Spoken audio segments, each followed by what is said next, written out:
Hello, welcome to Levant TV headlines. Syrian opposition figures and representatives of President Bashar al-Assad's government have begun talks in Moscow, but there was little hope that they would make a breakthrough in ending the country's brutal war.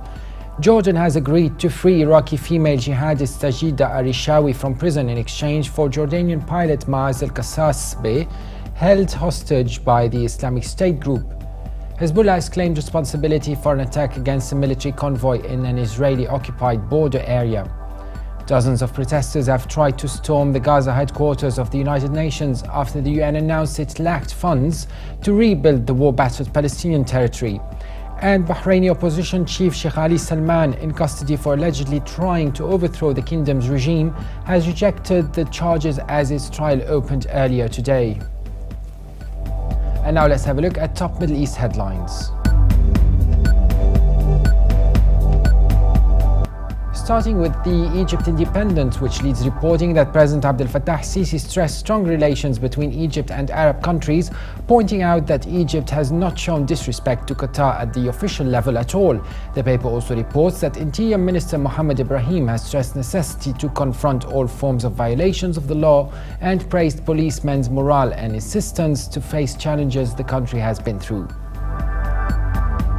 The Daily Star is reporting that Hezbollah fighters attacked an Israeli military convoy in the occupied Shib'a farms in South Lebanon, killing 4 soldiers in a clear response to a recent Israeli airstrike. The paper also reports that Parliamentary Speaker Nabi Berri has postponed the presidential election session to February the 18th after lawmakers botched an 18th attempt to elect a new head of state due to lack of consensus.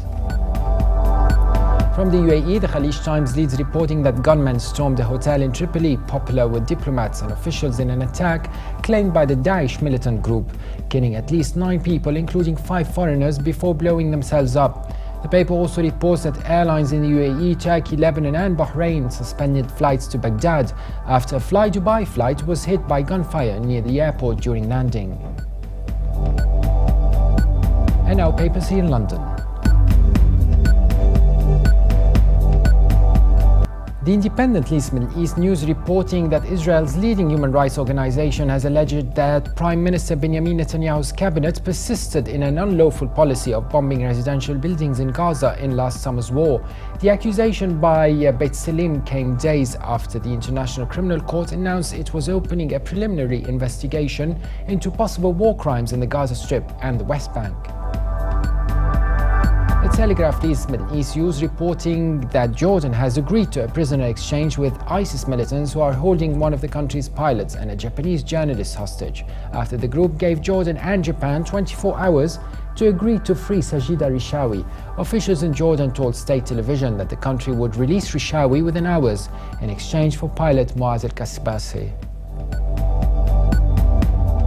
The Guardian reports that the UN's food agency says thousands of Iraqis are living in penury and running out of money after fleeing fighting and settling in the south of the country, warning that the situation was becoming critical for families in Najaf, Karbala and Babil.